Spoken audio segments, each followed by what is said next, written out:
So let's just start with, I want to start with just introductions. Who are you and why are you here? Because I think that's an important starting point for any of us. So yeah, go around. Tina, starting with you. Oh, jeez. Alright, Tina Willis. I just started going to Hillside about a month and a half ago, maybe almost. Had a lot of trauma in my life, and it'd be nice to actually know how to address it, know how it affects me, and how to fix it. Man, So why not? That's Well, me. hopefully we'll be able to do that. My name is Sandra Bader, and I have retired. I was a school counselor, and so worked with a lot of kids with grief and trauma, and worked in a women's shelter the last few years, dealing with trauma as well. So I'm just here to continue to keep learning. Yeah, in this book right here, Diane Langberg, Charades and Suffering in the Heart of God, she talks about how trauma is going to be the mission field of the 21st century just because it's so prevalent everywhere now. And so, yeah, it feels like anywhere you go, you can't kind of escape it. So.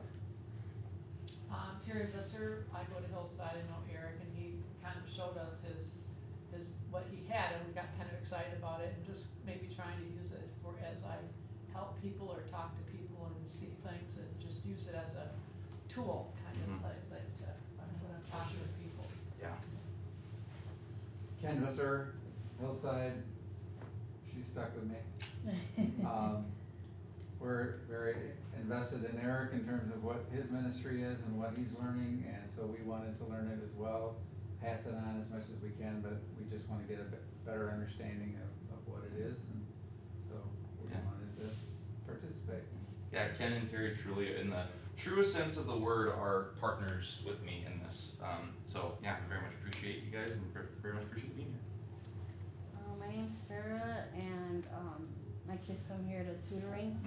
So then they told us about this class, and we were just interested. So I'm Chris, and my kids also come here.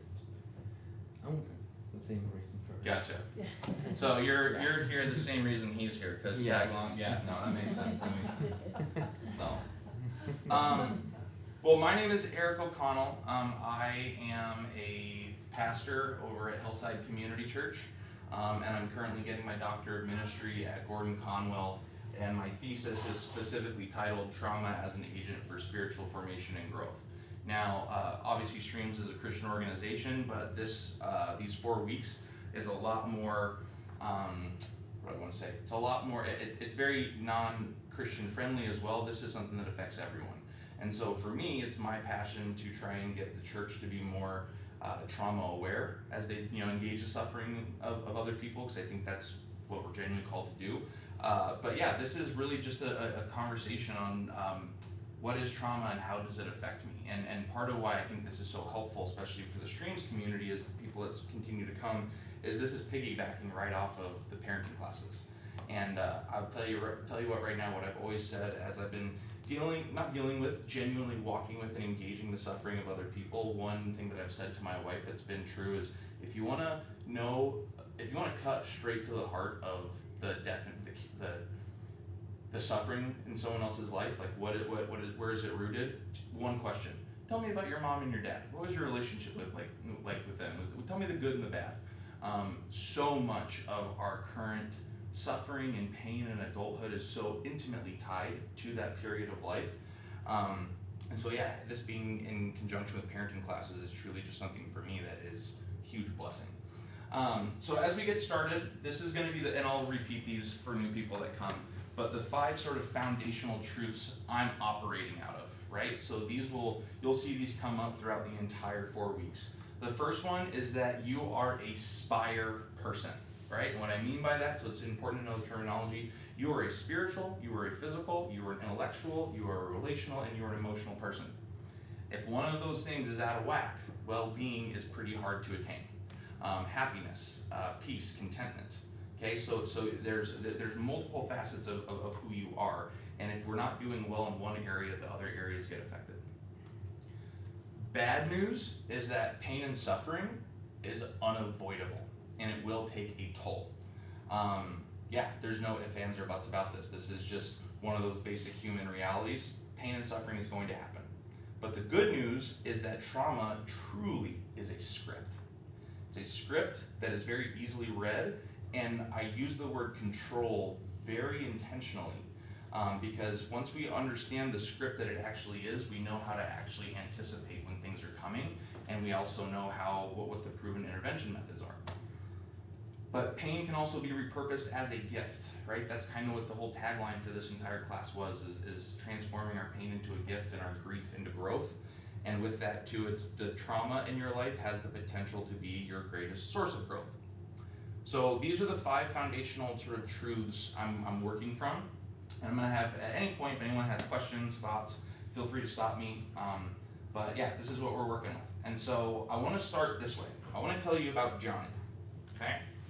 You may know Johnny, maybe you are like Johnny in your life, but I want to tell you about Johnny and why he acts a certain way and what he's like today, okay? So spiritually, Johnny likes the idea of a relationship with God. In fact, the church is something that, hey, it's not a bad thing, but commonly uses the tagline, spiritual, not religious. Right? Throughout his life, he's been on that spectrum, but he's always been a passionately spiritual person. And when Johnny has been religious, he does dive head first into faith communities, but commitment over the long haul doesn't ever seem to stick. And whether they've made enemies somewhere, whether Johnny's made an enemy or he just needs something new, kind of how he acts from the spiritual side. Physically, Johnny's always sick with something. He's not dying, but he's just never been totally healthy. In fact, if there's a 2-month period where Johnny's not sick, something's wrong in the universe. It could be something like a common cold, but also in his family there's a history of cancer, of heart disease, all of those things, right? And so he's actually gotten his blood tested before, and there's some early indicators for what could be happening later on in life. Intellectually, he's a very smart, creative, and capable human, and that's actually the problem, is he doesn't take his own advice. He's too smart for his own good, and Johnny's heard that said of him and to him multiple times, but he just can't see, he seems to be his own worst problem, even though he seems to be a very creative and intellectual, capable person. Relationally, you just never know where you stand with him. He could be your best friend for 2 to 3 years, and then ghost you for 6 months. And then, out of nowhere, just become your enemy. And you don't necessarily know why that's happening. Worse, sometimes he has a reputation for this from a lot of people. He can be the life of the party or a total downer. You don't know what you're getting with him. And then lastly, emotionally, very hot or cold, right? There's no lukewarm. He either wears his fiery emotions on his sleeves at 24/7 unapologetically, or bottles it all inside until it eventually explodes. No doubt he's an emotional person and it's there. It's just there's never really been this ability to regulate or manage emotions well. Who here knows a Johnny? Okay. Yeah, I've known plenty of Johnnies in my life. This is why I say trauma's a script. Johnny can be the most annoying person in the world to love. A difficult, confusing person to love. But again, trauma's a script, and what I think is beyond a shadow of a doubt is Johnny is the way he is now because of what happened to Johnny when he was 0 to 18. So I want to take a second to give you some hypotheticals. There's a very strong likelihood that between the age of 0 to 18 spiritually, Johnny wanted a relationship with God. In fact, church was something that he'd always been told was good, but church and home life just never seemed to harmonize, right? It was impossible to take everything that had been going on at home and fit it neatly within this church parameter. And when he got invited to youth group, the people meant well, but to call God a father was very difficult for Johnny because of his own relationship with God. They didn't know how much damage was being done in communicating it that way. Johnny's a weird kid, and he's always himself. And so just by being himself, he was told, you gotta change your behavior or we're gonna kick you out. So he just never really felt loved, accepted at all. And as he got older, he heard about all the abuse that takes place in the church, so he starts to believe, maybe I got lucky. Physically, largely neglected. Parents are divorced. Mom and dad worked multiple jobs. Johnny was a latchkey kid, often to fend for himself. Johnny's definition of clean is most people's definition of dirty. because cleanliness and hygiene was never a huge priority in the house growing up. And when serious health concerns arose, Johnny's family didn't have money, time, they just didn't really care or believe Johnny when something was going on. And so there were serious health conditions throughout his childhood that actually caused some damage later on in his life. But diet was horrible, sleep is inconsistent, not to mention the fact that Johnny knows all the CPS caseworkers on a first name basis because of the physical violence that takes place in his home with him, his sisters, and his mom. Intellectually, there was just a lot to process. Things like domestic violence, addiction, poor adult mental health, divorce and separation. And he was experiencing these things at times in your life when you're supposed to be learning the periodic table and your times tables, right? But it's how does a kid process through those things? A kid's brain, on average, is working at 250% more brain activity than the adult. And so think about all of the stuff that comes in a kid's mind where they don't know how to even use terms for this. And so with all that said, without a reliable guide, without someone to walk him through some of these things and help explain it, you just turn to whatever information was there. Constant truth seeker, constant information seeker, and whatever is going to help him make sense of this chaotic world, that's what he's going to try and search. Relationally, Johnny's dad abandoned him before he was born, and the dad who married his mom became abusive to the entire family because he was an abusive alcoholic. He had been abused himself. In fact, one time, Johnny's dad created a game on a 2-hour drive to the beach for a family day. And the game was, hey, you should grab a beer out of the cooler for me at the back of the seat. But the game is don't let any of the other cars see it. Because if you let the other cars see it, then you lose the game. Well, Johnny didn't have much interest in playing this game, but when he learned about what the consequences were for not playing it, he certainly changed his tune pretty quickly. Because he got beat when he got home for not playing the game well, and his sister got beat as a result of his actions. The safest people in Johnny's life who promised to love and care for him were the people who caused him the most pain without acknowledgement or apology. So at a very early age, you just learn to say, okay, who can I trust? And the answer is nobody. All right, and then emotionally, if we consider all of this, his brain and his ability to emotionally regulate is just so not even a possibility, right? Brain's a mess, and so he acts out all the time, and there's consequences for that acting out, an inability to actually be understood, heard, and so the emotional processing and regulation just gets worse and worse. Johnny might be a very difficult person, okay? But Johnny's also a member of the 4+ Aces Club, and I'll tell you exactly what I mean by that in just a little bit. But he is a member of the 4+ Aces Club, and Johnny's behavior is more understandable when we actually understand the toxic stress resulting in trauma that was constantly surrounding Johnny's childhood. Johnny's a difficult person, but I love Johnny because this is my story. I'm a member of the 4 Aces Club, and about 3 years ago, that's what I looked like. I was 320 pounds, fatty liver, I was pre-diabetic, high cholesterol, all sorts of things wrong with me, severely depressed, things were not going well in my life. And that was right before COVID, and kind of this is me during the summer, looking like a goober on my church stage, but can even just see the difference of just life, and that comes, and that's why this is such an important topic to me, because I genuinely do believe that trauma doesn't have to control or destroy our lives. Genuinely, truthfully believe that with all my heart, otherwise I wouldn't be in front of you tonight. Additionally, I think it can also be your greatest source of personal growth if you allow it. And I think that's the hardest part, is most people don't ever want to allow it. And so I'm a child of trauma. It raised me well. It was the only friend that I had that never left my side growing up. And I want to tell you, just with joy and expectancy, I believe these two things because they've been realities in my life.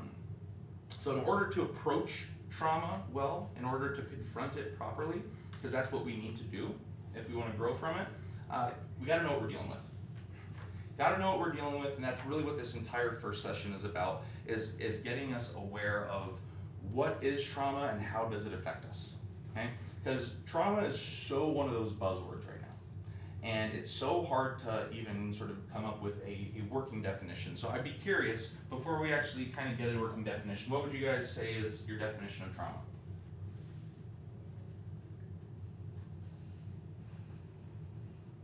Hurts that have happened to us in life. Okay. Something that came out of nowhere and that it was a negative experience and just didn't know where it was or why. Mm-hmm.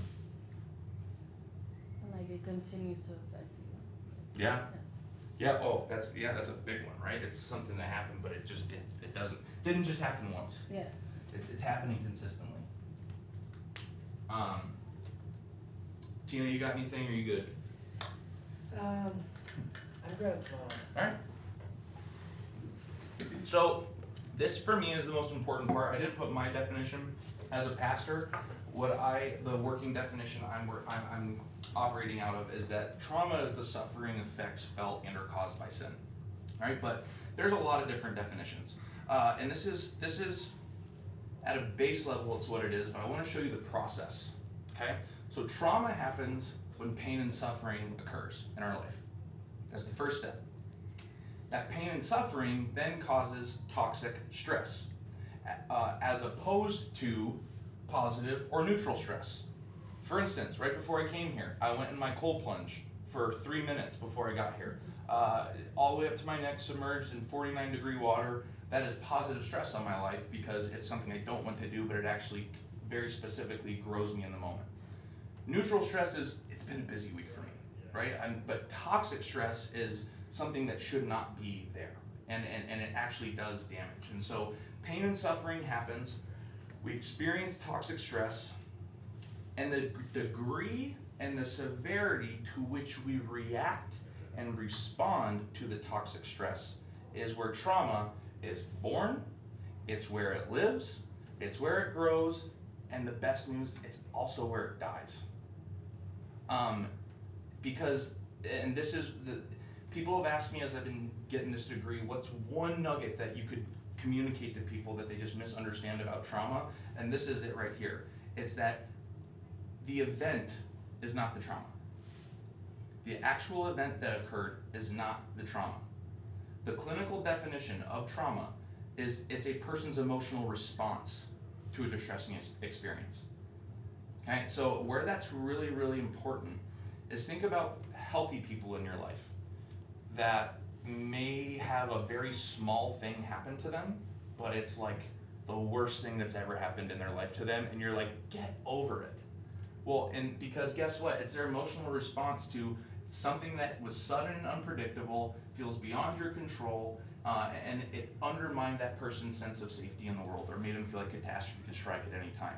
So here's the part that if we could understand as just human beings in general, that 16-year-old kid from a Christian school who got his heart broken by another 16-year-old girl is just as traumatized as maybe a kid who's been growing up in a war-ridden place for his entire life, because it's all about how you respond to the toxic stress. Okay, so trauma is not the event, it's the emotional response to the event. Now, all that to say, there's events that happen in our life that will lead to more trauma than others, right? So there's types of traumatic events that will lead to trauma. You've got your physical, seriously bodily harm or injury, right? And there are certain trauma effects or symptoms that will be felt no matter what. Because if you get an amputation, you're going to get affected. But this also includes sexual abuse, assault, and emotional trauma is kind of separate from physical. This is strictly just the like you got hit, you got in a car crash, you got a broken bone. But then we also have emotional trauma, which is the mental response to a disturbing event, right? We've got acute. So for instance, and you'll hear, I'm an open book, you'll hear a lot about my life. My dad was murdered when I was 18, and that was acute trauma. Like, all right, this just happened, and I gotta respond to it in the immediate. Chronic. My mom right now has battled her entire life with alcoholism. She's right now in a 13-month rehab facility, and so she's experienced a lot of chronic trauma. For me, it's been traumatic just because I want my mom to be healthy, but it hasn't happened.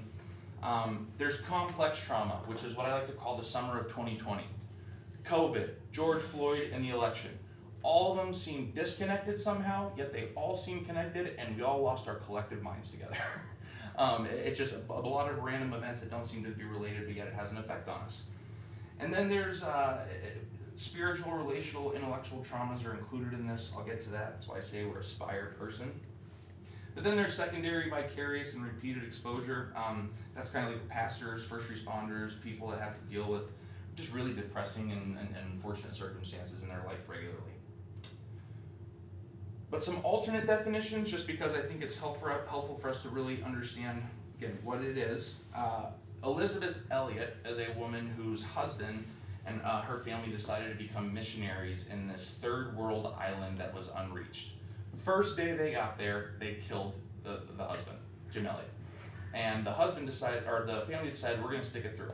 And they actually ended up having a very successful mission, a successful ministry there, and his wife Elizabeth, wrote extensive literature on what suffering is as a whole, and what she kind of defined suffering is, or trauma, is it's having what you don't want and wanting what you don't have. Depression, anxiety, I don't want that. Stability, peace, I don't have that, I want it. And a constant having what you don't want and wanting what you don't have is constantly putting us in a place of suffering, or at the very least where trauma can strike. This is just the source, so don't worry about it, and I want to define these terms. Differing levels and degrees of toxic challenges, so that toxic stress, to your assumptive world. What I mean by that is it shouldn't be this way. It's not, my dad shouldn't be hitting me. That's my assumption in the world is I should be safe and loved and accepted by my dad, not the other way around. And any sort of challenge to our assumptive world can take place in any sphere that we're living in. And then the last one is it's a poisonous contamination of one's ecological system. A lot of big words, but that's why I wanted to show you this. Every single individual, right, is an individual, yes. But this individual then has a microsystem right around them, and that consists of their family, their doctor, their workplace, their religion, and then outside of that is the interactions and things in the microsystem that can be speaking to them, but it's not affecting them totally every single day. Things like media, politics, and then there's just all of these things that are going around that are affecting us. And if I were to take this water and put it into Sandra's Coke, there's Coke? Yeah. Diet Coke. It would not then be water and Coke. It would be something that is completely different, because I've inserted something into that system that has changed the makeup of it. And so that can happen a lot, right? Especially with traumatized people. You throw something into someone's system that was never meant to be there, you're not going back to normal. You're starting from scratch with a completely new deck of cards. And so a poisonous contamination, that would be rightfully considered trauma. And so I'm gonna give you guys these real quick. Don't flip the other side just yet, because that's the meaty part. But these are just a handout of some of what those definitions are for your own keeping. Don't flip the other side yet, or if you can, but you might not understand it. So you can kind of just take a look at those as we're moving forward. But this is what I say, is that if you can answer any of these following questions, right, you can kind of read them. If you can answer any of them, well then congratulations, you might have trauma. And most people I know in my life can answer one of these questions confidently and quickly, right? Especially what's out of your control that threatens you. What's a moment that makes you feel unsafe? I mean, those are things that we feel every day to a degree. But again, the degree to which we respond is what actually consists of or makes trauma severe or not even existent. All right, buckle up. This is the important part right here.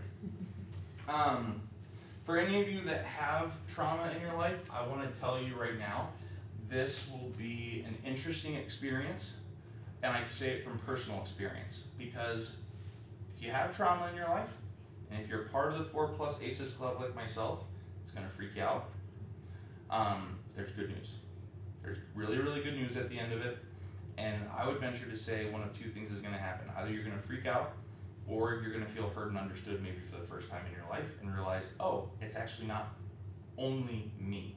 I'm not the only problem here. Okay, so adverse childhood experiences. Talk with you about positive, neutral, and toxic stress. Adverse childhood experiences is concerned with toxic stress. okay? So how did we get them? What are they? Well, in 1999, 1996, 1999, a health insurance company, Kaiser Permanente, commissioned this study out of San Diego. There were over 17,000 participants in this study, and the study was designed to determine the long-term effects of childhood trauma, specifically from ages 0 to 18. And what they wanted to know is there a connection between traumatic events in childhood and adverse negative long-term health effects? What I mean by that in short terms is basically saying they wanted to know, they measured this by comparing leading risk factors in early death, right? Diabetes, heart disease, cancer, stroke, all these things. And then they measured it against how many adverse childhood experiences someone had in their life and how often it occurred. And they were able to kind of come to a conclusion. But basically what they were trying to ask is, we know it's killing people, right? We know it's killing them. Is this something that's contributing to that? Does toxic stress experienced in childhood contribute to poor health and early death? And the answer was overwhelming. This was a direct quote. There's a strong graded relationship between breadth of exposure to abuse or household dysfunction during childhood and multiple risk factors for several of the leading causes of death. In fact, they even went so far as to say the study identified ACEs as one of many basic causes of morbidity and mortality in adult life. So, they found a correlation between an individual who's experienced 4 or more adverse childhood experiences and the higher probability compared to someone who's only had 0 to 3. If you had 4 or more, it's more likely that you're less physically healthy, you're less mentally healthy, you're less socially stable, and you can expect to die 20 years earlier than the average person.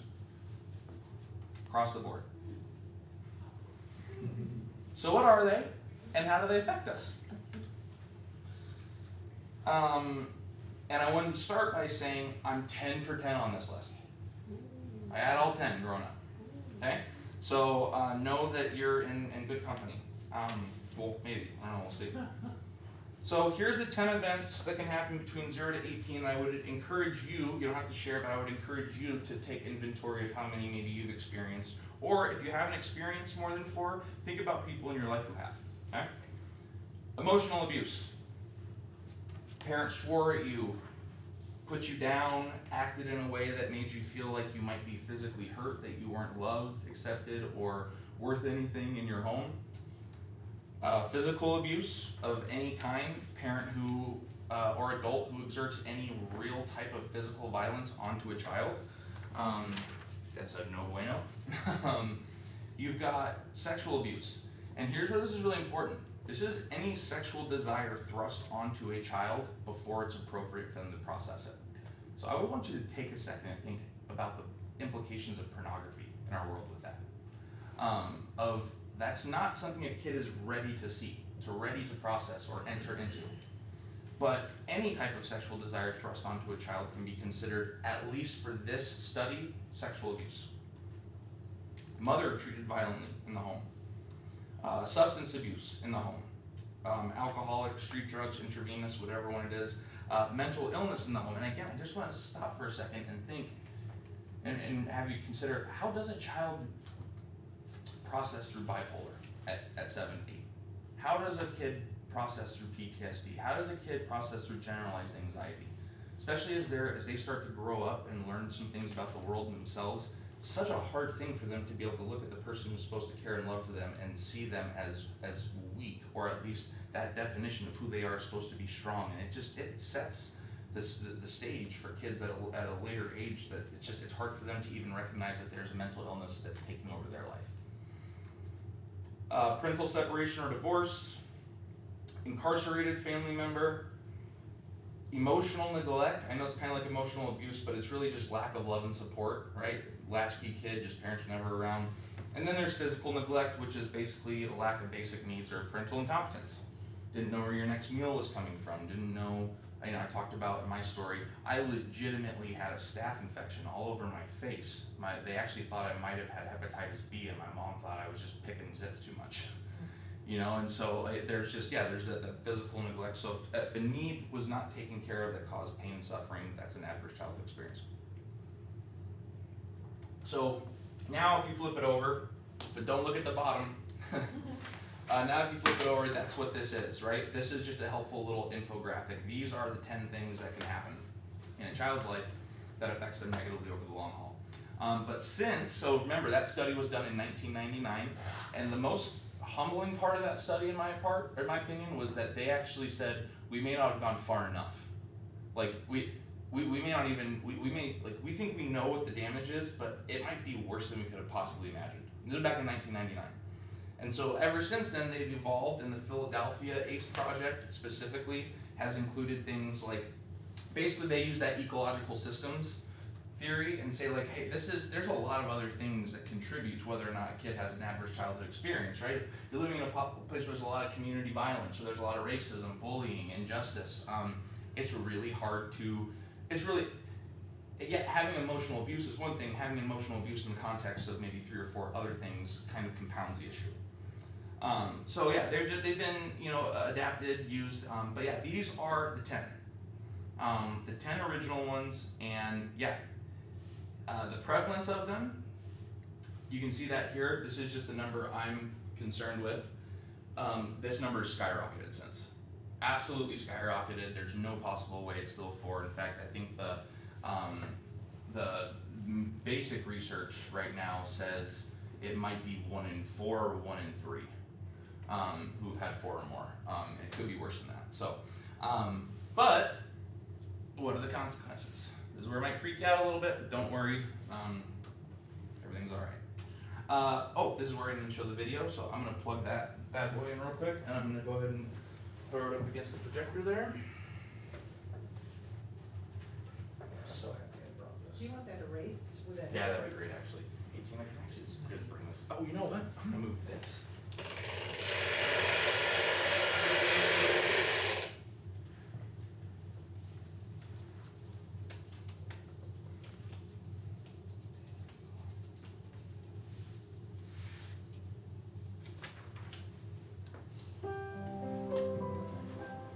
So this video that we're about to watch is, it's fun. There's times when I find a video, because I'm recording this so that I don't have to explain this to people again later, and then I find a video that someone else made, and I'm like, oh, this just saved me an hour and a half to 3 hours of work, because they explain it so perfectly of what the consequences are, and then so take some time to listen carefully. This is about 7 minutes in total. But then after we're done with it, you can hit the lights. After we're done with it, we'll take some time to actually process through it and maybe chat for a little bit. So, or I'll obviously add some extra context. The video is white too, so hopefully it won't do that.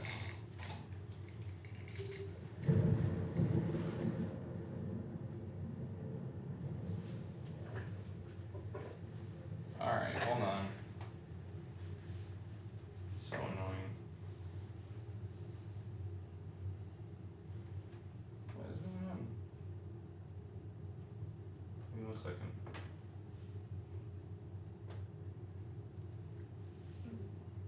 I actually just need to make sure that this video.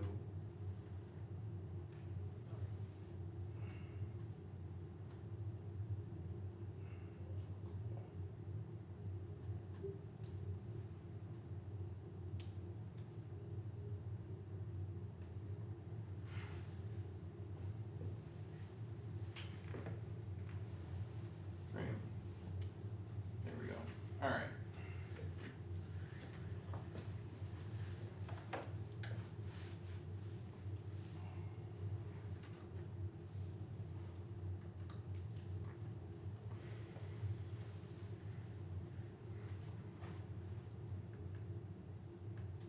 There we go. Now we should be set.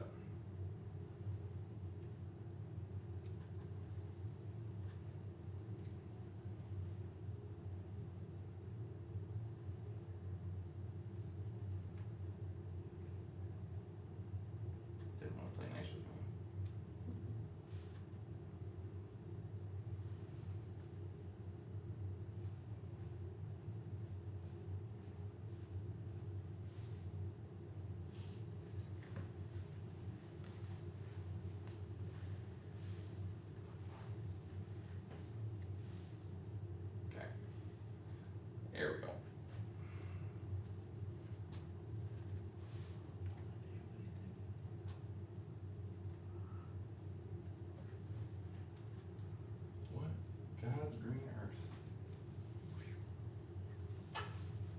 technology can be a great thing. or it It's can be- so annoying, man. Is that something there, Eric? No, yeah, it's something because my computer just decided we don't like what you're doing. And I don't know why. I'm sorry, everybody. Oh, no problem. Do you need the lights back on? for this No, part? it's just the, luckily I'm getting a new one of these soon, so hopefully that'll help. Alright. It's like being kids Mm. program. Over half of us have a chronic disorder There we such as go. high blood pressure or autoimmune disease. Rates of anxiety, depression, PTSD, and addiction are skyrocketing. Why? The roots of these issues and more can often be traced to trauma, adverse childhood experiences, chronic stress, and ultimately, nervous system dysregulation. Meet your autonomic nervous system. Let's call it ANS. ANS takes care of a lot of your automatic functions, like your heartbeat, digestion, and body temperature. ANS also manages your survival and stress response, working to keep you alive when your life is in danger. ANS functions as our built-in detection system, constantly scanning our environment for cues of safety and cues of danger. As ANS scans the environment, it has 3 general responses or states. Safe. You feel calm, relaxed, and connected to those around you. Mobilized. When ANS detects danger, it sends a command and your heart rate and breathing increase, adrenaline and cortisol are released, and blood rushes to your muscles so you can handle the threat. This is our fight-flight response. Immobilized. When ANS detects that the danger is so great that you can't fight or run, it shuts you down. In this state, our heart rate, blood pressure, and body temperature decrease, and pain-numbing endorphins are released. ANS does all of this automatically without us thinking about it. ANS doesn't just use these states for survival, it uses them to navigate through the world each day. When ANS functions well, it moves fluidly from one state to another, 1 minute mobilized and ready for action, and the next resting and recovering. ANS will often blend states together. When we play, ANS combines the mobilized and safe states, and when we are intimate with loved ones, it combines immobilized and safe states. When ANS can stay flexible and fluid like this, it helps us manage and become resilient to stress and negative events. We're able to bounce back and move on. Unfortunately, when we experience trauma and chronic stress, it can keep ANS from functioning in a healthy, regulated, and resilient way, and can keep us stuck in states of survival. A friendly get-together can become frightening. A simple meeting at work can become threatening. For those with a history of trauma and chronic stress, the ANS detection system often becomes faulty, constantly signaling danger even when we are safe. It's like ANS is an alarm system, constantly signaling fire even when there's no smoke and no flames. Consistently living in these survival states can be debilitating, and we often develop adaptive strategies like using drugs, alcohol, food, work, or sex in an attempt to bring regulation and temporary relief. Understanding how trauma impacts us is critically important. There is a whole spectrum of experiences that can be traumatizing and adversely impact ANS, like accidents, assaults, and natural disasters, which are often called shock traumas. There is also developmental or relational trauma, when we experience chronic adversity, abuse, neglect, and lack of safety while growing up. Many other experiences can be traumatizing, including chronic stress, medical procedures, and adverse community environments like poverty, discrimination, and violence. Additionally, new research in epigenetics shows us that trauma can get passed down genetically at least 3 generations. In the past, we thought about trauma as events that happen to us. We now know that trauma is an experience, not an event. It's what happens inside of us as a result of what happens to us. It's our response to the event rather than the event itself. Over 20 years ago, Kaiser and the CDC launched a groundbreaking study of over 17,000 patients that showed a direct link between adverse childhood experiences, or ACEs, and long-term health and wellness. In the study, 2/3 of participants reported at least one ACE. Over 20% reported 3 or more. When participants reported 4 or more ACEs, this corresponded to an increased chance for heart disease, cancer, drug abuse, and more. With 6 or more ACEs, life expectancy decreases by almost 20 years. We are learning that many physical and emotional symptoms may emerge from a chronically dysregulated ANS. When ANS gets stuck in survival states, our biology shifts its focus from the tasks that keep us healthy, happy, and thriving to surviving the immediate perceived threat. Many conditions and symptoms that are chronic and difficult to diagnose and treat can be attributed to a dysfunctional ANS. Our childhood experiences can also keep us from connecting with others. This is vitally important because as children, our #1 survival priority is to attach to caregivers. When the people responsible for our safety aren't safe, and we are living in chronic states of unsafety, ANS doesn't get wired right. The part of ANS that judges what is safe and what is not becomes faulty. If intimacy and connection were unsafe as a child, as adults, we'll often unconsciously reject attempts from friends and partners to connect. Even though intimacy and connection is what we want, ANS feels it's unsafe and won't allow it. Trauma compromises our ability to engage with others, replacing the need for connection with the need for protection. When there has been trauma, ANS can no longer differentiate between our unsafe past and our now safe present. ANS can't turn off the need to protect, even though we are now safe. Yep, and that's when it was supposed to stop. You can actually go ahead and turn the lights back on. One of my favorite comments that someone said to me as I was going through my own issues in life at a certain period. It's a quote that is now sticking up on my board. It said, "Learn to let go of the survival skills." And I think that victims of trauma have to understand that's basically what it is. It's survival skills. And what he just described with the ANS thing, the autonomic nervous system, it's the reason sometimes we suffer more than we need to is because we don't allow ourselves to ever leave survival mode, constantly in fight or flight. And so the consequences is literally an altered brain structure.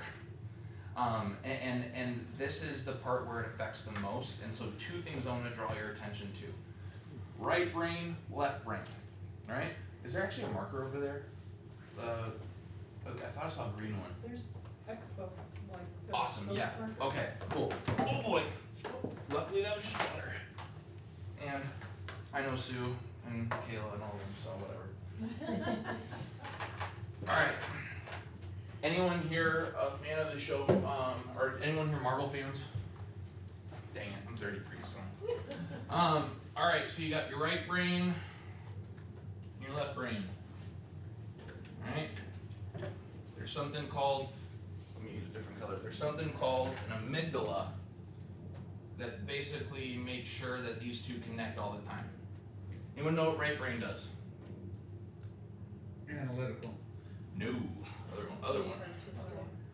Creative Oh, I'm opposite. info. No, you're good. Creative info, storage, and processing. That's your right brain? Yep, your right brain takes something in, it takes all the information, stores it, and then finds a creative way to process it. Left brain uses the tool, and it's important we think about it that way, of language to systematically and logically communicate what the right brain has processed. What trauma does in the lives of the individual is they've shown by brain scans, the more trauma, the more ACEs you have, about 20 to 25% bigger than the average human, the right brain. Left brain is about 20 to 25% lower.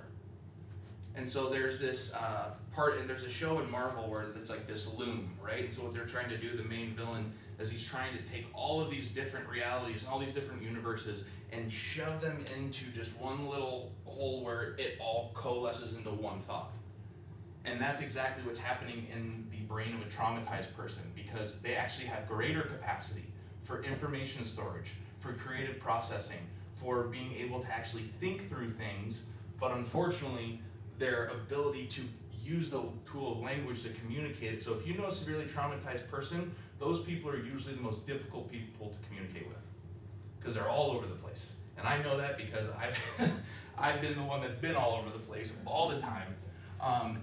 And so what ends up happening is that amygdala, that green line, over time, it just says, I'm not doing this anymore. And it shuts down completely. And your right brain and left brain don't know how to communicate as well as they should. Same thing happens, she kind of talked about it with the sympathetic and parasympathetic. Best way to understand it, sympathetic nervous system.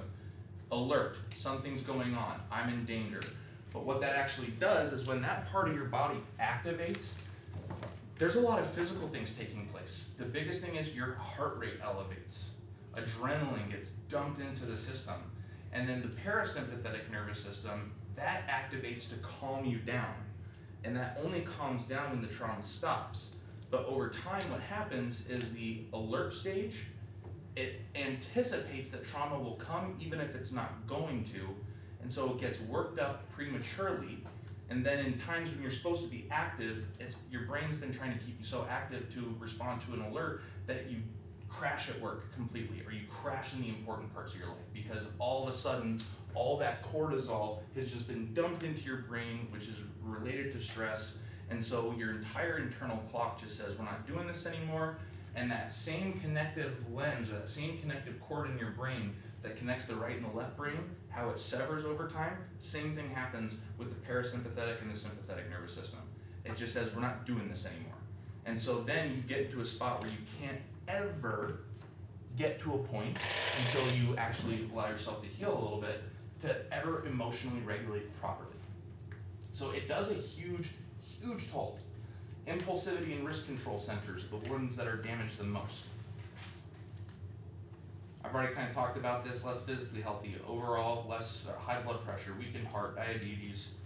And yeah, I don't know if you caught that. There's a lot of new promising research that's coming out that literally says what trauma does, toxic enough stress, it affects the genes at a cellular level.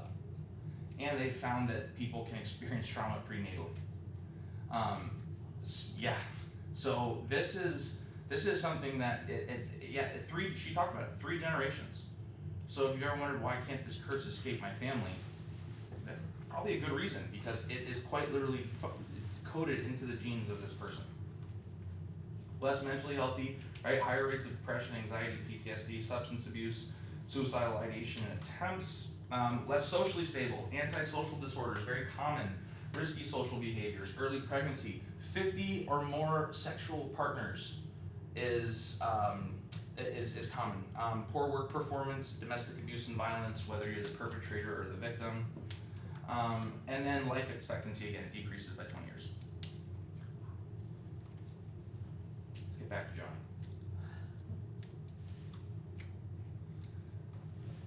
Johnny got lost in the solution cycle. Today's solution became tomorrow's problem. Johnny experienced 4+ ACEs, leading to childhood anxiety, anger, or depression. They've done studies and they have found it's not the traumatic event that happens in childhood that automatically assumes you'll have poor mental health as an adult. But what happens is when you have 4 or more ACEs, you start having anxiety and depression in childhood. And that starts this path of having more life stressor events, of leading to riskier behaviors, riskier actions, right? And so Johnny experienced these, and he had anger, anxiety, and depression suffered in his childhood. Johnny's brain, that's why this is important, tried to protect itself. And in doing so, it altered its very structure to protect itself from the environment that it was around. Quite literally altered. It's not just a theory. His brain changed its shape. Johnny's brain found a solution in things like smoking alcohol and in drug abuse, overeating, and promiscuous sexual behavior. But here's the problem. This is where we really need to have a lot of understanding, sympathy, and grace for people that are going through these situations. The solution helped. And that's the part that's so tricky, is because let's take nicotine for example. Nicotine actually does have a positive. It helps you emotionally regulate. So if you go, what does alcohol do? It helps numb. It helps anxiety. overeating. We need it to survive.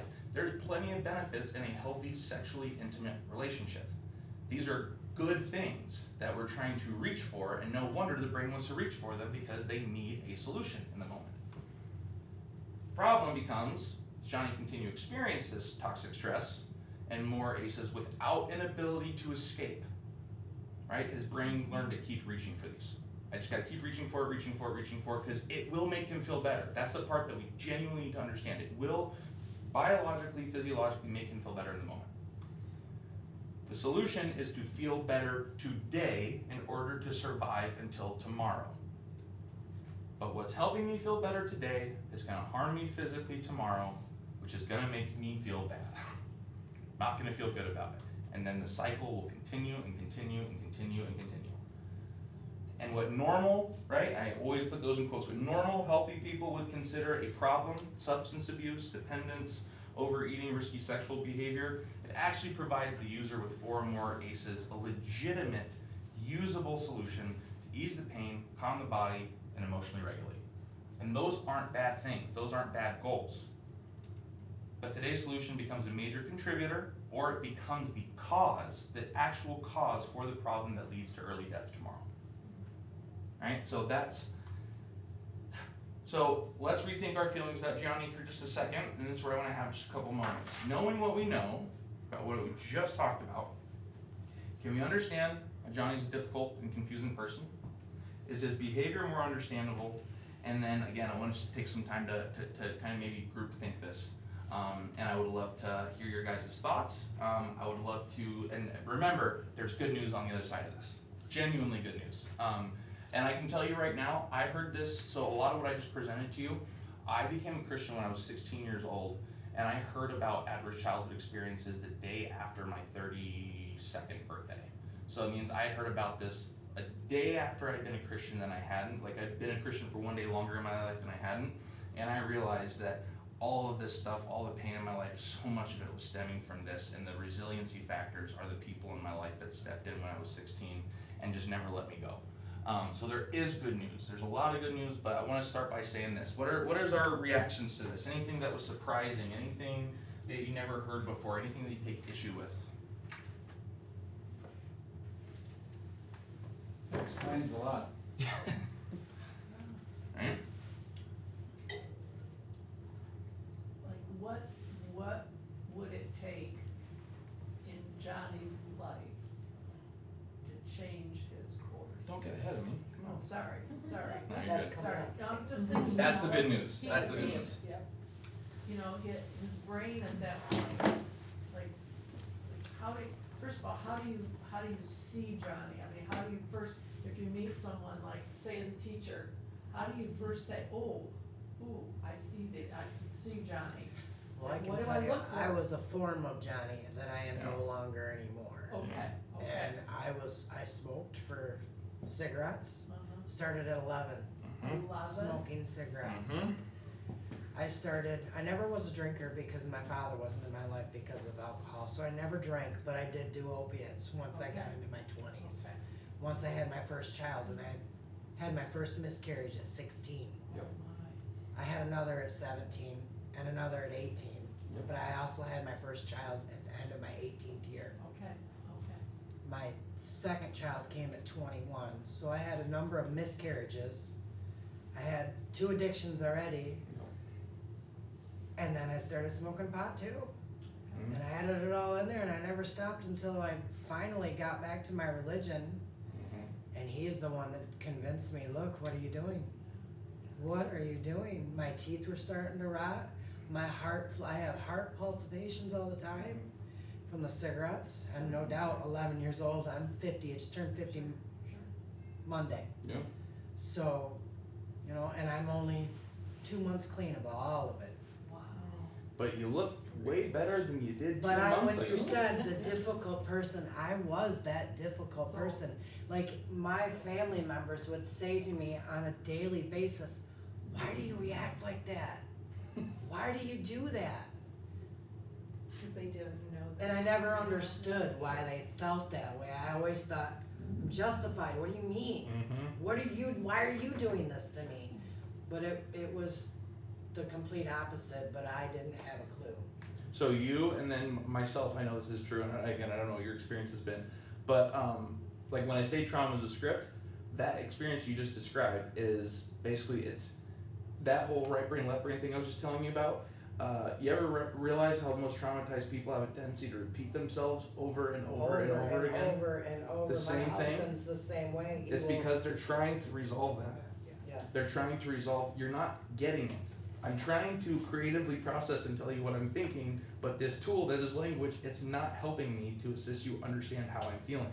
And then because of that emotional dysregulation that's already taken place, when there's not reconciliation that happens in the moment, I was not expecting the breakdown of that. Yeah. Honestly, it was a shock and awe for me. yeah? I did not expect you to show me all of that. Yeah. My heart is just, I've been there. That's why I made sure I ended with good news. yes, and there is good news, and There I is. already know of I it, know, but I know. It freaks you out. it does. It made me just go into a little bit of a panic attack there. I saw it. 'cause It's okay. I'm on the other side of it, and I'm on the mend, so I'm thankful, grateful. You're on the actually. journey. But, and also think, for me at least, think about, maybe it's just me, how many of you just grew in empathy, understanding, patience and grace with suffering people in your life? 100%, 150%. Yeah. And that's where, for me, you talk about, like, you go into a space, when I say trauma is a script, you can tell who the traumatized people are if you pay attention for more than 3 minutes in a room. It's not hard. And if you do that, then you will be able to have a lot more grace and patience. And that's what my entire project is trying to get the church and just other people who deal with difficult, confusing people to take a second and step back and go, maybe they're not being, this is what I truly believe. I truly believe no one wakes up every morning, and I just realized I've been on mute this whole time, so whatever. It's okay, there's another mic right there. There's another mic right there, so we're fine. No one wakes up every morning saying, how can I be a dick to someone? Yeah. Or how can I destroy someone's life, or how can I, no one wakes up that way. Everyone wakes up going, I just want today to be okay. And then things get in the way. And a lot of this stuff, the behaviors, it's not, people don't engage in those behaviors because they want to destroy their lives. They think that this is what's making it better. Or it's the only way they know how to respond. One thing that comes to me, I think of in education, like I had the Johnnies come to my office as a counselor because I had that background on how to deal with it. But teachers did not, and I'm like, this is where the education, you know, people don't, like your family members didn't have all this background, you know. Nope, and I got this is picked on a just- lot because of it, and Oh, they yeah. didn't realize Yeah. that did not help. Yeah, Made it worse. so, yeah. Well, and again, from a By church perspective, tenfold. yeah, from a church perspective, this is for me where I'm so passionate about it to say, yeah, behavioral modification is not the only goal in Christianity or in faith, or even any after-school program. It's, in fact, if someone's acting out and they're under 10, that should be your clearest sign. Something at home is probably not going well. And it just that knowledge alone should change the way that, again, we interact with difficult people. You guys have any thoughts? So how do you let go of like being in survival mode? How do you let go of it? How do you let go of that? It's a good question. It's different for everyone, but let's start with this because that actually is a great transition. The brain, oh great, see this is what I was talking about. The brain wants to heal, okay? The brain wants to heal, and this is the best news, it's surprisingly good at healing itself. It is phenomenal.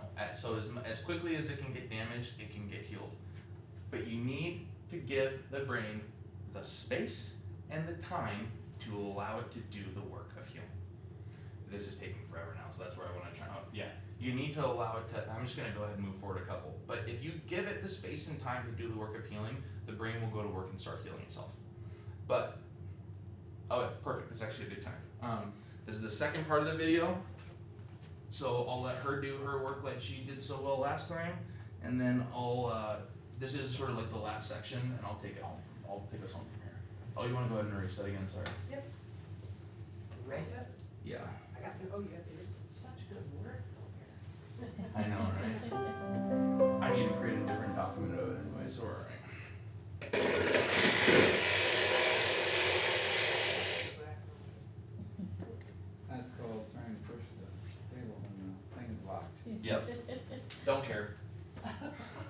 He knows Michaela and Sue. Exactly, yeah. Yeah. Inside track. There you go.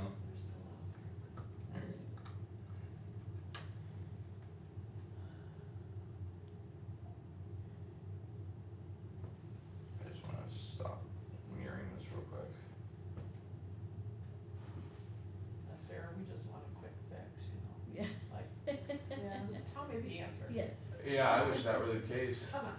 That'd be It is a fantastic. process. yes, let me know. There we go. So what can we do when ANDS becomes dysregulated? How do we recover from trauma and develop a healthy, regulated, resilient nervous system? Fortunately, we can retrain ANDS to feel safe again. This is best done with the help of others. Each one of us has an ANDS, and our ANDS is constantly communicating with and attuning to the states of others. We autonomically mirror the states of those around us. This is called co-regulating. We see it in herd behavior. If one animal senses danger, the entire group becomes more alert, increasing their chances of survival. We're exactly the same. When we're with others who are stressed, angry, or depressed, it makes us feel worse. When we're with others who are calm and happy, it makes us feel better. Connecting with others who are safe, attuned, and present is the best way to restore a healthy ANDS. For those struggling to recover from the impacts of trauma, there is an emerging field of innovative clinical therapies that have been developed to reestablish safety and regulation to ANDS. We're also learning that many of the activities we intuitively know make us feel better, like spending time in nature, practicing yoga, dancing, helping others, and more, can help ANDS become more regulated and resilient. Healing from trauma and finding relief from being stuck living in survival states comes as ANDS becomes regulated, increases its capacity for resilience, and regains its flexibility. It's not about being calm all the time or mobilized all the time. It's about having a flexible and resilient nervous system that can accurately assess safety and danger and respond appropriately. We're truly resilient when we can fluidly move from one state to another. For those living with the impacts of trauma and chronic stress, becoming unstuck is like beginning a new life. For the rest of us, understanding how our nervous system states guide our behavior can help us become happier, healthier, and more empathetic human beings. Collectively, we have an epidemic of social issues that are rooted in trauma. If we can do the work to heal past traumas and build healthy, regulated nervous systems as individuals, families, and communities, we can end the cycles that continue to reinforce our greatest challenges and create a safer, vibrant, and more connected world. Amen. Let me try and tag back onto this real quick.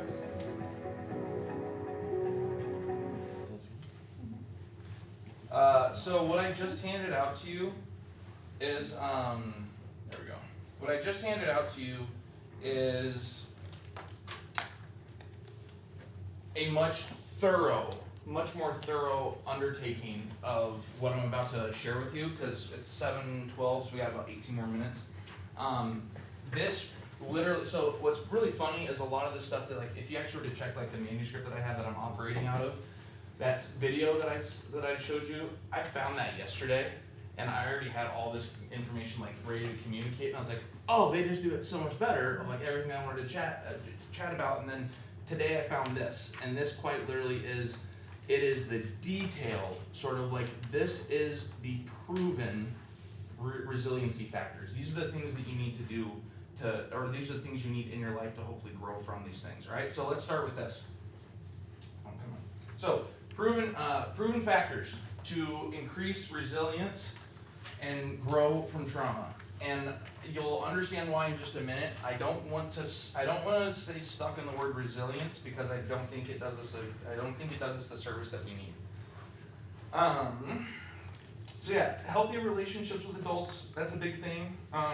What we need to realize is ACEs are just a tool to help us identify who needs more care, right? It's not a death sentence. Brain is plastic, which means it's moldable, it wants to heal. If toxic stress stops, the brain will heal. New habits form new brain chemistry. Mindfulness practices, adequate sleep, whatever it is spiritually that you're into, having some discipline in those areas genuinely helps. But the primary and the most successful, so I don't know if this is going to make you feel better or worse, but there's more than one, so I promise. The primary and most reliable method to grow out of trauma, this is taking forever, man. You know what? Oh, here we go. Is a healthy, stable family, home life, and environment.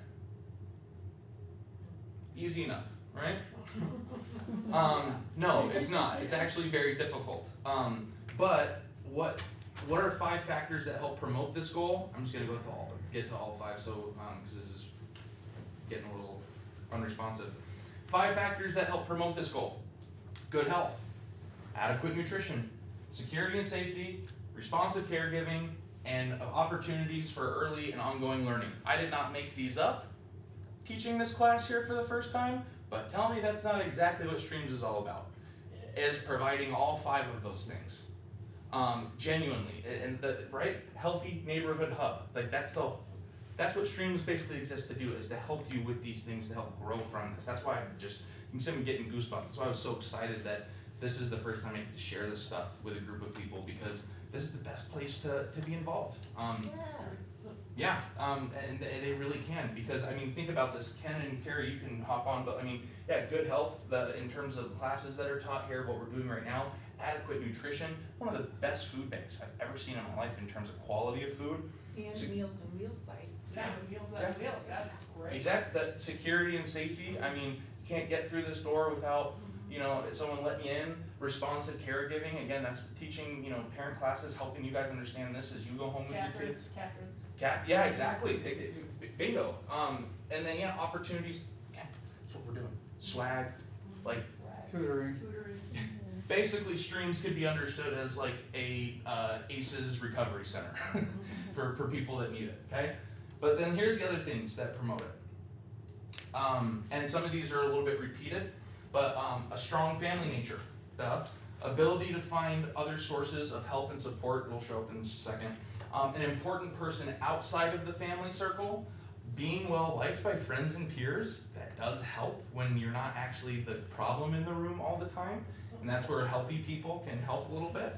Ability to make school or sanctuary, or a school sanctuary, home away from a chaotic family situation. That's a really, really important one.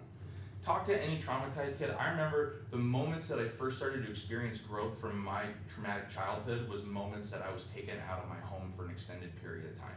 Going to live with my uncle for a month, or staying at school until 5, 6 p.m. because the teacher let me and her talking to me. It created a sanctuary, a safe place for me, if you will. Participation in extracurriculars, and then help from a church youth group. This is what they said.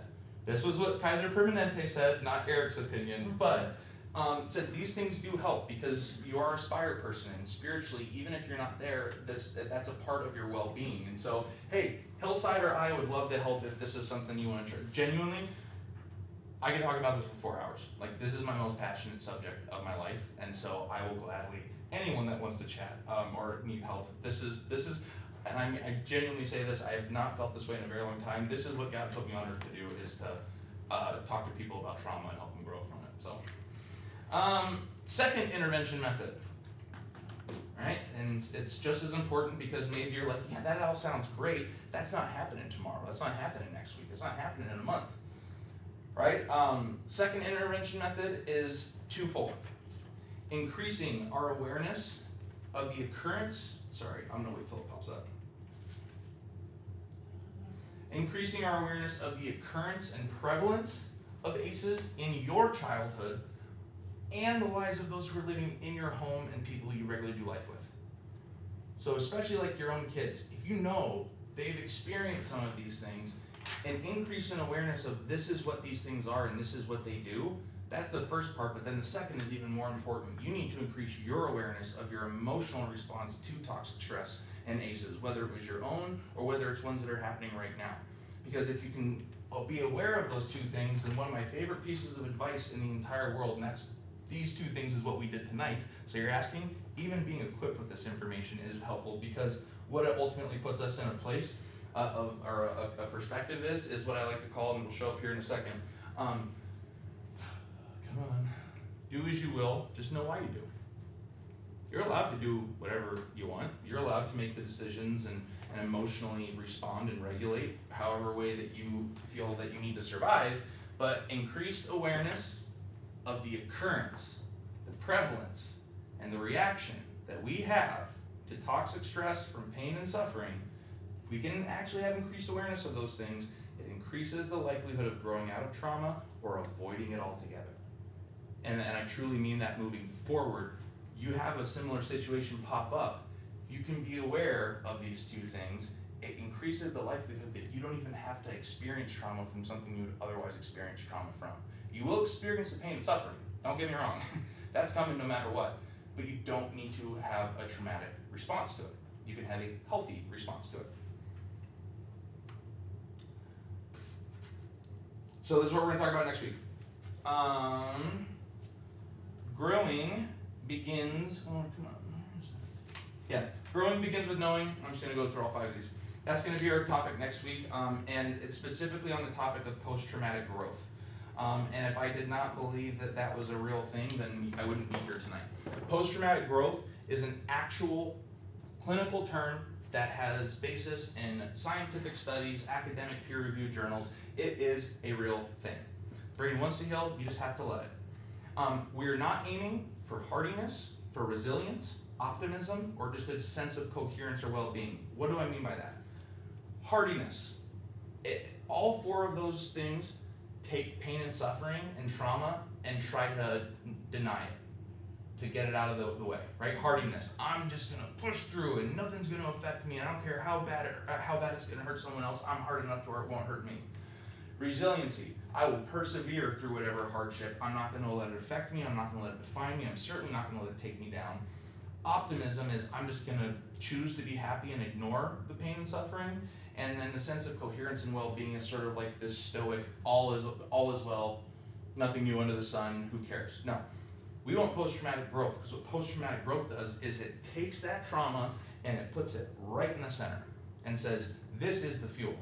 This is the thing that actually motivates me to want to grow, because that's the area, so rather than ignoring it, it's saying, no, I'm gonna put this right in the driver's seat, and this is gonna be the very thing that actually motivates and fuels me to change my behavior and change just some of the negative stressors in my life. And so we're gonna talk about what are the things, the factors, and the tools that promote post-traumatic growth. I can tell you right now, it will probably be the most informational one in terms of like, if you're a parent, I'm gonna give you some cheat codes next week to just be like, hey, because really trauma is a script, but so is adolescent development, right? Identity development, moral development, and all these different physical, mental development. Your 12 to 14-year-old and your 7 to 8-year-old are 2 fundamentally different humans, and the good news is you can understand what makes them different and how to respond to them at a certain age. So yeah, I think that's it. Yeah, that is. So obviously the stuff that I have, please feel free to use to your advantage. All those, I've got plenty of other, trust me, resources is not something I'm lacking on. So if there's something from here where you're like, I want to know more about that, talk to me about it. I'll give you one last little thing. And it's my favorite thing I've just learned recently. If you want to grow out of trauma, if you want to, you asked about how do I let the brain actually like take time to heal, right?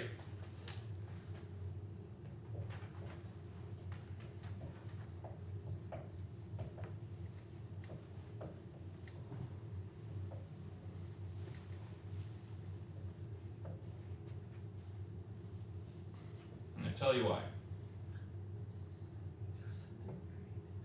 Seriously. And I'll tell you why. We're gonna talk about cold plunge. Well, no, you brought it up, but I won't, because it can be whatever it is.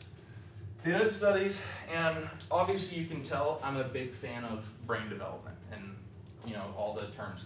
The anterior mid-cingulate cortex is a part of the brain that's associated with willpower, the will to live, and the ability to grow. It only ever grows and is activated when you're doing something you don't like. The second you start enjoying something, it starts to shrink. So even something you used to hate doing, if you start to enjoy it, Do you wonder why over time you lose your desire to want to do it? It's because you found it enjoyable and your brain says, nope, that's not how we grow. So by doing something that you genuinely don't want to do once a day, it promotes the brain's ability to want to grow even further moving forward. It's not the best advice to give and it's not fun to give, but it's true. Your body is biologically wired for you to face stress, which is why we're able to grow so much out of it. So if you face it head on, I don't want to do this. And it can be something as small as I'm not gonna push snooze. Because who here, I mean, everyone wants to push snooze, but even that small little thing, it tells your brain, okay, we're trying to rewire something here. We're trying to do something different. So that is one of the biggest things you can do. Do something you hate every day, and you'll end up realizing you'll end up feeling happier. And it's a weird sort of inverse, but we'll talk a lot more about that in week 4 specifically. Any other thoughts, questions, follow-ups? The generational piece really shocked me. I hadn't heard that. And then as someone having a new grandma and having just a year and a half old grandkids, twins, it's like, wow.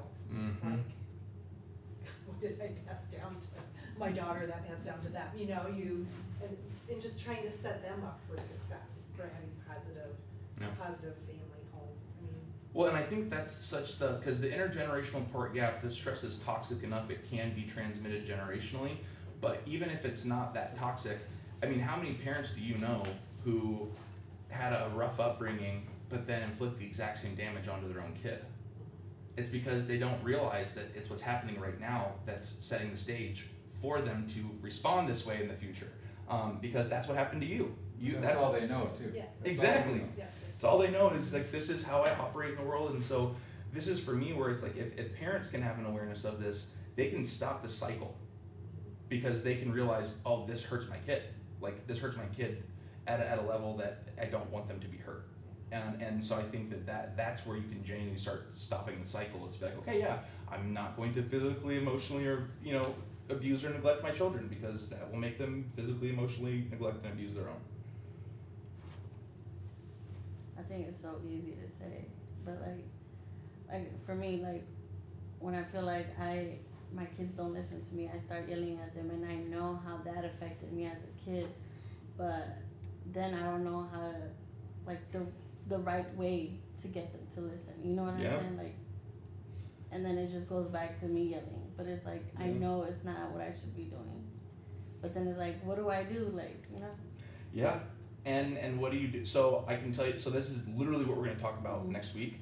I can tell you right now, studies overwhelmingly show the most important thing you can do is calm the body. Whatever it takes to do that, calm their body. Allow that parasympathetic nervous system to kick in as quickly as possible, and everything else just starts to get a little bit easier. But I mean, if you think about it, when do the blow-ups at home happen with your kids? It's when you're both ready to fight each other, and then you don't think about it, and you're like, oh, why did I act that way? If you can calm your body first, and that's what you talked about. Like co-regulation. Yes, we co-regulate, right? So if you're, whatever you need to do to, how old are your kids? 8 and 3. See, I usually find myself getting to a point of realizing she's 4 and 2, and she doesn't realize what's good. And I think that's important for us, because especially for people who have gone through trauma, we just automatically think that everyone gets it, and that our kids get it. Our kids don't know what we went through. Our kids have no conception of being able to go through that. And so all they're hearing through what you said is being yelled at, being yelled at. It's not mom had a hard day, dad had it, this and that. It's I want the sucker, you didn't give it to me, and so I'm gonna lose my mind. Right? And so, and for them in that moment, that is the world. And so it's, if you're able to show, oh, I wanna destroy you, but I'm gonna goose fraba, guess what? But we're gonna talk a lot about that more next week, like what are some of the specific steps. And then just to chart it out, week 3, I have a document that I've prepared called the Scales of Trauma, and basically what it is it's a -10 to +10 scale that says here's what each incremental step of growth looks like from the traumatic event happening to you actually being grateful for it happening. And then the last week is all about there's this intervention tool that I have that basically asks a set of 5 questions. First, from an emotionally honest standpoint, just be very honest with how you're feeling about this, but then the second half of it is now we gotta try and challenge ourselves with accuracy and truth. And so all 4 so adverse childhood experiences is where we need to start with this. It's where we need to start because it sets the table for everything else. And then once we talk about post-traumatic growth next week, that is gonna set the table for saying it's possible. Because I think a lot of the time people like, you know, maybe you guys, myself, Tina, we think it's never gonna change. I really wished I'd had this while I was raising my kids. My kids are 30. Yeah. They're adults now. But the good news is my grandson will be 2 in May. There you go. So I can relate. I Yeah. can, so, Yeah, and so that's where, you know, for you, it's like that's why for personally I just praise God that you came back to church because, yeah, you have the opportunity, and this is exactly what I'm talking about with using it. You have the opportunity to now be like, keep that center stage. Like, I missed it with my kids. I'll be darned if I don't make the same mistakes, you know, Right. with my grandkids, and to hopefully equip your kids. Because even with some of this stuff, I mean, what I realize with this is this allows me to have a lot more grace with my own mother, and so it's like there can be some forgiveness that takes place of like, guys, we were all trying to survive together. Like, what we were doing our best. We were broken people trying to get the best. I'm telling you, here's, you know, son and daughter, like, this is what made me the way I am. And it's most likely what makes you the way you are today. So can we both agree that we don't like the version of who I mean, and I'm speaking for myself. It's like, yeah, I wish that there could be a huge change in the way that I think and feel every single day, because most of these days are me trying to convince myself all day long why I shouldn't hate myself. You know? And that's even today. Yeah. Like, it lingers. So it takes its toll. We've had just people that we've spoken with, and years and years and years ago, his mom, well, I'm an in-law, but his mom, obviously, she was never given the skill to be a loving mom. Her idea of a mom was if you have a clean house, you're a good mom. She was the Dutch clean. It was all she knew. We would go there to visit. She never played with the kids. It was they could go downstairs and be quiet. That was her view. And when I married Ken, my mom was the complete opposite. Build teepees with the kids and get down and dirty. And I just became to the realization that I was expecting something from my mother-in-law that she couldn't give me. Because my mom lived in New York and she lived close, and I wanted a relationship with a mother, and she never was.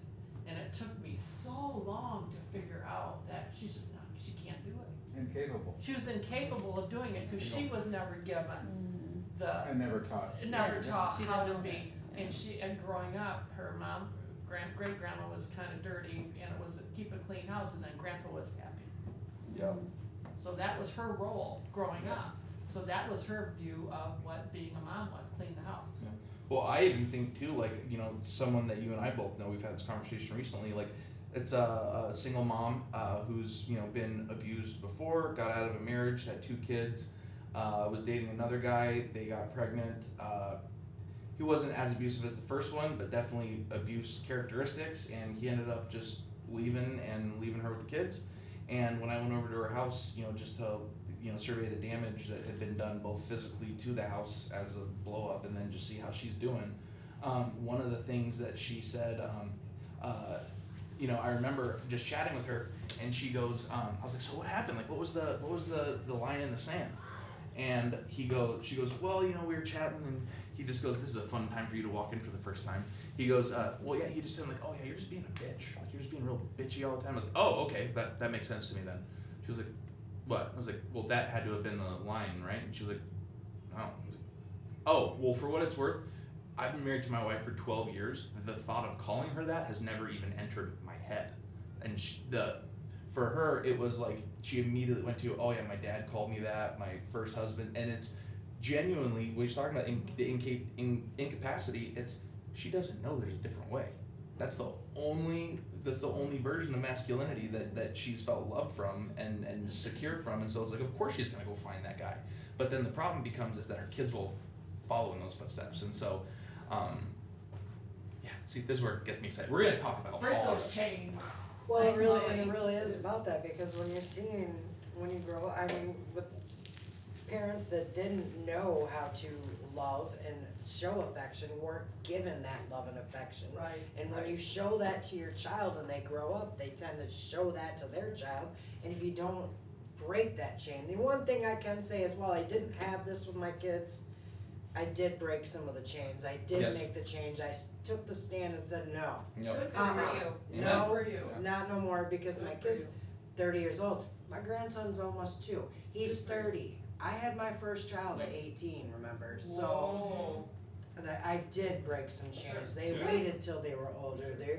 They're better adults for it. They're better Sure. parents for it. They show more love. There's, so there is hope. I mean, Well, it's and, there. and I also want you to think about it too, like I talked about how the brain has capacity for growth, that right brain, left brain thing we talked about, and we'll talk about it next week with post-traumatic growth, but it's not like you take one or the other, either you're damaged or you're healthy. That same ecological systems idea, it's, okay, the damage was done, the trauma took its toll, but then when the growth starts taking place, the brain actually starts using the damage for its benefit. Correct. So for instance, that right brain, left brain conundrum, once it actually gets healing, those people, instead of trying to figure out how to communicate, because if they can figure out that skill, all of that capacity that was used frustratingly to communicate now gets turned into problem solving. And so they become the people that in your organization, that's where we talk about, if you can get them healthy, these people, because they had to grow up so much quicker, because their brain quite literally altered, once it starts getting healthy, it's like a fine-tuning superpower of okay, now you know, and so that's where it's just so important to hopefully get there, because the damage can actually be the thing that actually becomes the coolest part about the process. Absolutely agree. All right, Invite your friends. yeah, please do.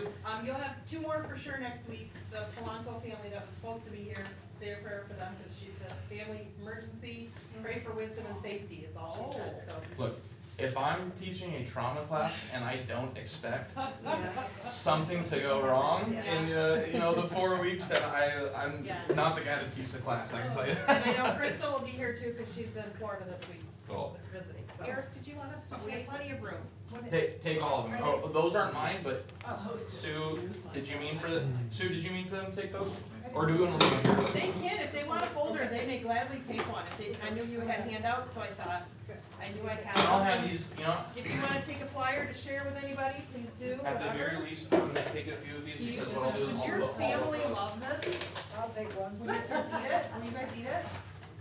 I chose that in the broccoli. Take it. Who wants the cookies?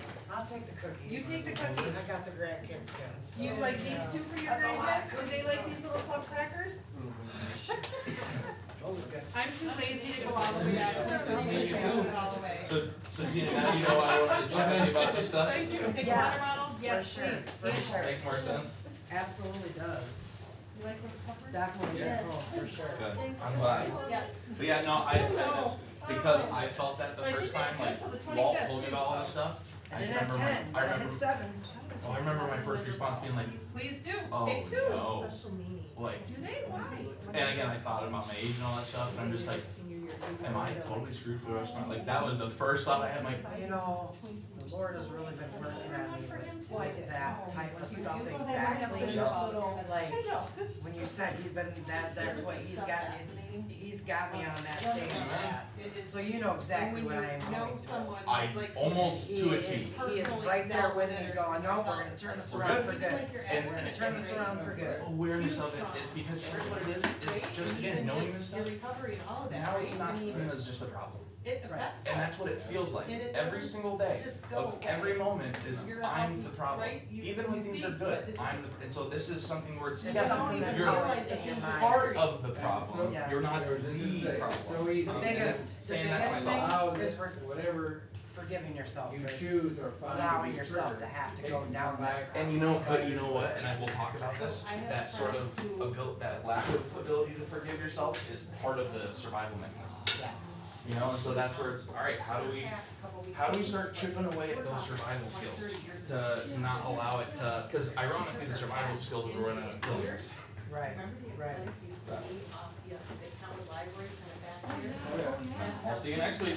Absolutely. See you on Sunday. She didn't even think of it. She Yeah, I'll And I'm be there preaching too. on Easter, so Actually, yeah, and Good Friday. Walking. there you go. I'll see you I there took too. Friday off and I took Easter off. I gotta be there all those ones, so God bless you, Tina. Could not All right, function. have a good one, You guys. too. See you She's Sunday. in her car, Yeah, she see you Sunday. sobbed for an hour straight. Sure, Oh. the visual. Yeah. Okay, yep. And she didn't even think of it as, yeah, it just like that. All right, Kim, Terry. So I will It find is- out about this You're TV, I'm sorry. we made it work. Yeah, but it needs Uh, to work, it's dumb. no. We got this great setup and it doesn't work, I so know. that's not cool. Well, we got